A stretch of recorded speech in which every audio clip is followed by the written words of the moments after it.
The President of Venezuela's National Assembly, Jorge Rodriguez, met with Colombian Ambassador to the nation, Armando Benedetti, within the framework of the re-establishment of bilateral ties. In Argentina, different social, political, and student organizations hold a vigil in support of Vice President Cristina Fernández de Kirchner for the 9th consecutive day. And in Russia, Mikhail Gorbachev, last leader of the Soviet Union, passed away at the age of 91.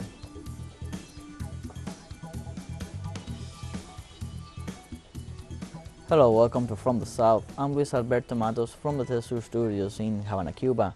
We begin with the news. Venezuela's President of the National Assembly, Jorge Rodriguez, met with the Colombian Ambassador Armando Benedetti in the framework of the re-establishment of bilateral ties. During the press conference, Rodriguez and Benedetti assured that the Second Commission of the Colombian Congress and the Venezuelan Parliament are working together to set a date for an inter-parliamentary meeting. Benedetti arrived in Venezuela last Sunday and was received by President Nicolas Maduro at the Miraflores Palace, to whom Benedetti delivered the diplomatic credentials as ambassador of Colombia in the country.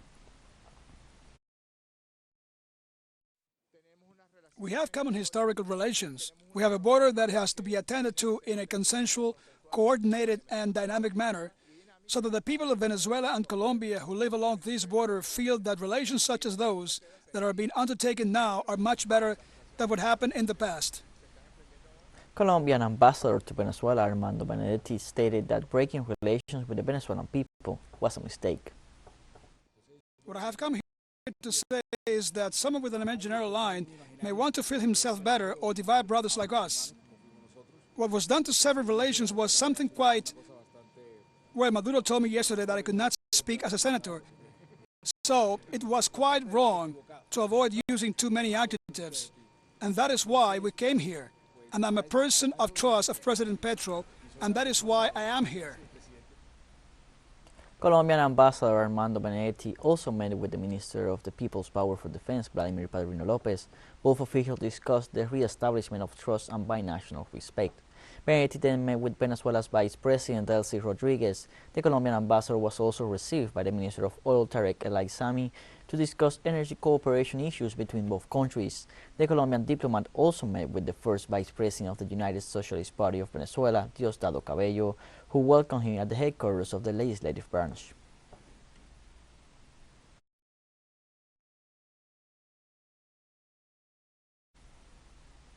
And the Venezuelan government denounces case of corruption attributed to former oil minister Rafael Ramirez. Tarek El Aissami, the Vice President of Economy, and Tarek William Saab, the Attorney General of the Republic, held a meeting on Tuesday in Caracas, where the Minister of Oil is also expected to report allegations of corruption in the state-owned company Petróleos de Venezuela, PDVSA. Allegations of corruption and money laundering are attributed to the administration of former oil minister Rafael Ramirez.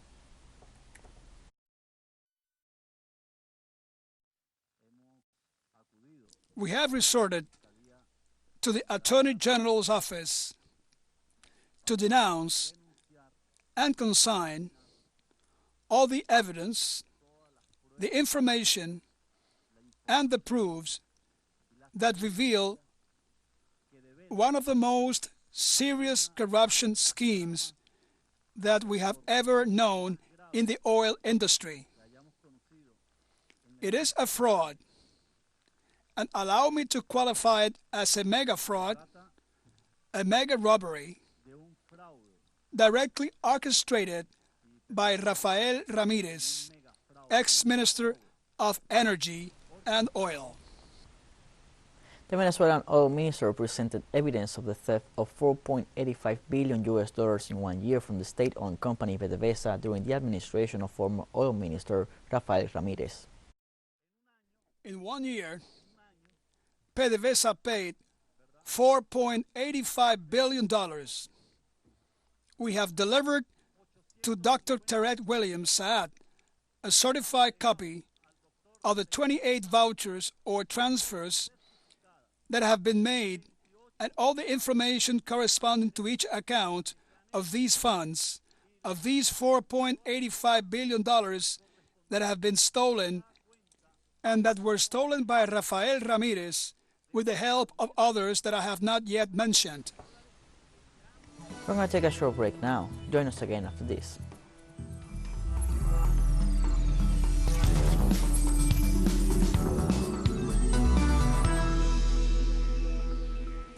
Welcome back to From the South. For the 9th consecutive day, activists from various social, political and student organizations are holding a vigil in front of the home of Vice President Cristina Fernández de Kirchner. The demonstration in support of the former president began in the early morning hours in the Recoleta neighborhood of Buenos Aires without interrupting traffic. The demonstrators maintain that they will remain in the streets near the door of the vice president's home to guard Fernández's safe entrance and exit. Vigils in support of Cristina Fernández began last August 22nd after prosecutor Diego Luciani requested a 12-year sentence against Cristina Fernández and her political disqualification.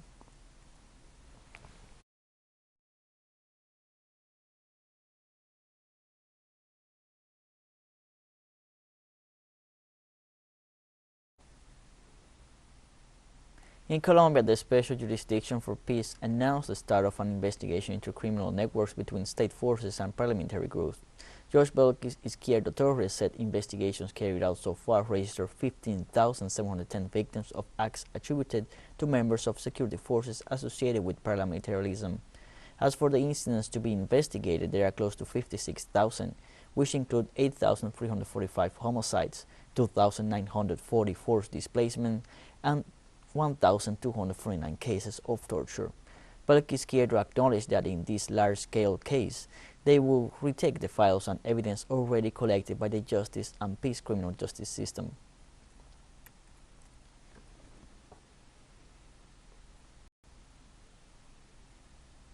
In El Salvador, different social organizations have spoken out on the International Day of Victims of Forced Disappearances to urge the state to fulfill its obligations.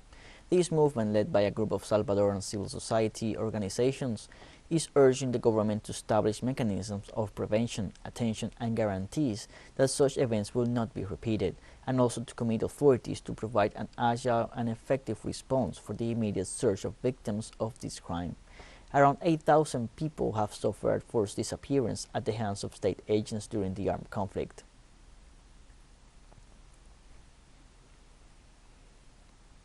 Mexican President Andrés Manuel López Obrador said this Tuesday in his morning press briefing that the efforts to rescue the 10 workers trapped in a coal mine in Coahuila will continue. AMLO said a special compensation will be paid to their families beyond what is customary in these cases based on several criteria like the degree of suffering and exploitation of the victims, the circumstances in which they were forced to work, and the poverty level of the area. AMLO said this would take time. He has also given instructions for the allocation of funds to support miners in the area.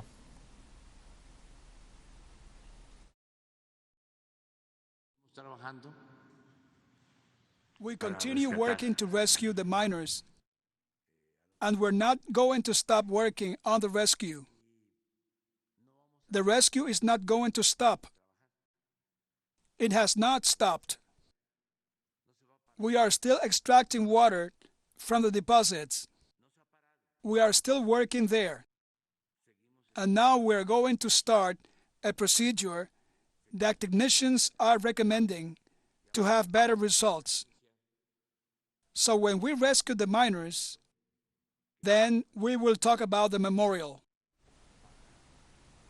teleSUR will dedicate its coverage of the Football World Cup Qatar 2022 to the figure of Diego Armando Maradona, who accompanied our crew in the last 2 World Cups. With the football star, we also tour our continent with the show Sur da Viajero. We want this tribute to have its own music. With this in mind, we invite you to write compose a song for teleSUR's coverage of Qatar 2022 Football World Cup. It must be an original song, never recorded before or published in any media, and free of legal attachments. Record the song in any format, even with your cell phone, and send it as an attachment to comunicaciones@telesurtv.net with the following information: author's name, nationality, and name of the song. The closing date for the call for entries is September 10, 2022. A jury of prestigious musicians and composers from the region will select the winning piece. The prize will be the recording of the song, a video clip, and the wide diffusion of the work. 1 week after the closing of the call, teleSUR will announce the results.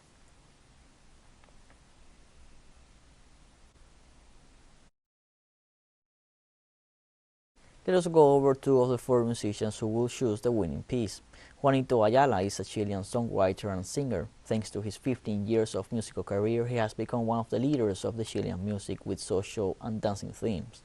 He started as one of the main voices of the band Guanafe, which made him make his work known not only in his country but also in South America, Mexico and Europe, popularizing songs like Callejero, La Maquinita, and in his solo career songs such as Tanta Música, Dos Veredas, and his most recent single El Castillo and Lo Comido y Lo Bailado. Hits that make him one of the most charismatic and representative face of the Chilean music scene.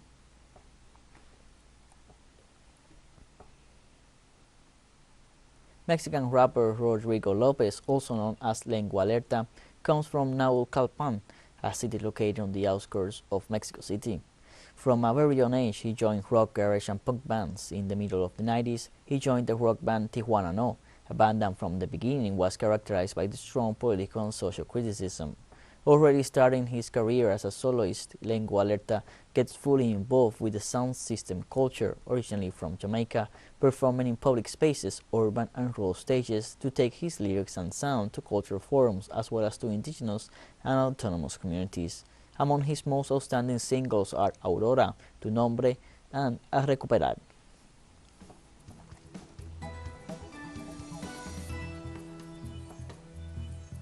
We have more news coming up after a final short break, so don't go away.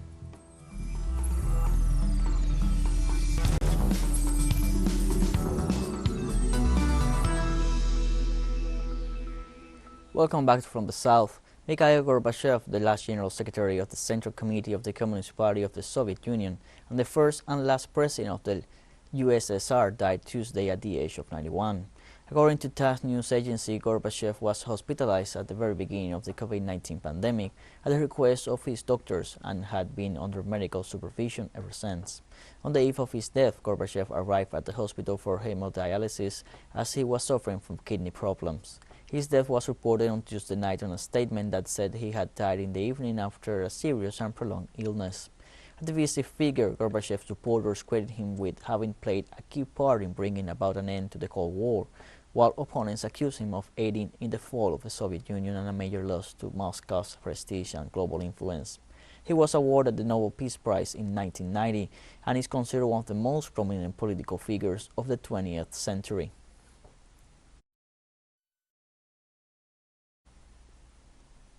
The first ship carrying grain from Ukraine for people in the hungriest parts of the world has docked at the Horn of Africa's port of Djibouti, as areas of East Africa are badly affected by deadly drought and conflict. Food security experts call it a drop in the bucket for the vast needs in the worst-hit Horn countries of Somalia, Kenya, and Ethiopia, the nation where the first shipment is going. But the flow of grain from Ukraine for other hungry parts of the world is expected to continue, with another ship departing Tuesday for Yemen. A deal reached by Ukraine and Russia is allowing ships carrying grain to leave key Ukrainian ports in the Black Sea. It left the Ukraine 2 weeks ago, where it loaded grain from those ports in the Ukraine as part of the Black Sea Grain Initiative, and it arrived this morning in Djibouti, and it's currently offloading 23,000 metric ton of wheat. That's enough wheat to feed 1.5 million people for about a month, and that food is destined for the populations, the vulnerable populations in Ethiopia, in the south and southeast, populations that are highly affected by drought, as well as the north of Ethiopia. On Tuesday, an Israeli court sentenced Mohammed Halabi, former Palestinian director of the World Vision NGO in the Gaza Strip, to 12 years in prison under accusations of diverting funds to the Islamist resistance movement Hamas. Halabi had been convicted in June for allegedly providing tens of millions of dollars to Hamas, an Islamist resistance movement in the Gaza Strip. The World Vision NGO, a major international charity, said following an internal audit that no such funds had been diverted. Throughout the case, Halabi pleaded not guilty, and his lawyer said his client was being subjected to a political process. On August 18th, Israeli forces raided the headquarters of 7 other non-governmental organizations in the West Bank before forcing them to shut down under the same pretext.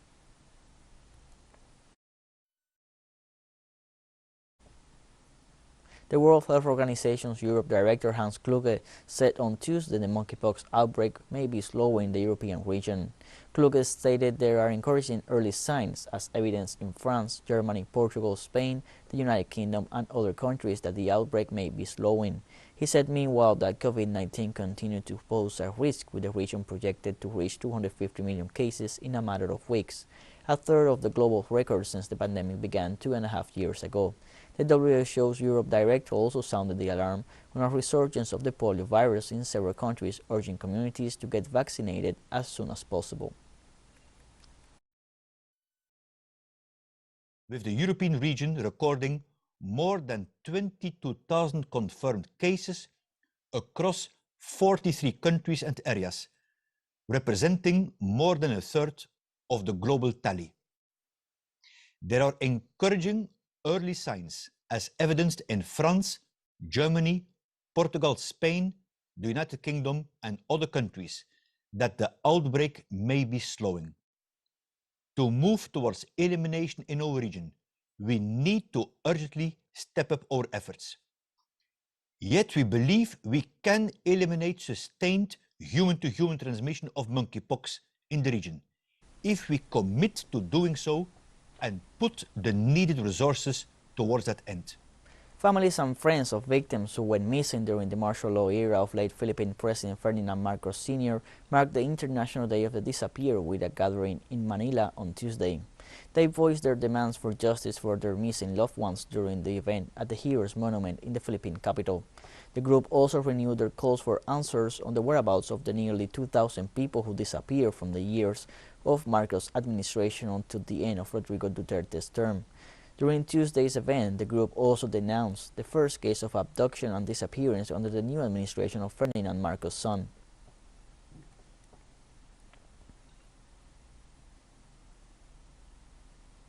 teleSUR English continues to grow its signal now reaches Europe. You can order it from your cable dealer or tune it yourself. These parameters that you see on screen are in place since July 1st, and quite soon further changes will be implemented for the signals in the Middle East and Africa. Now more than ever, the world connects to us and our stories are heard in other faraway nations. This news multi-platform will continue providing truthful content to oppose the hegemonic media's narrative and our faithfulness to our audience.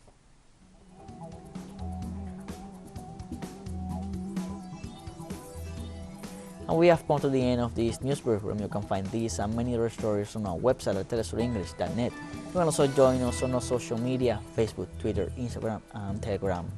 And now you can also follow us on TikTok at the account at teleSUR English, in which you will be able to see news in different formats, news updates, and much more. For teleSUR English, I'm Luis Alberto Matos. Thank you for watching.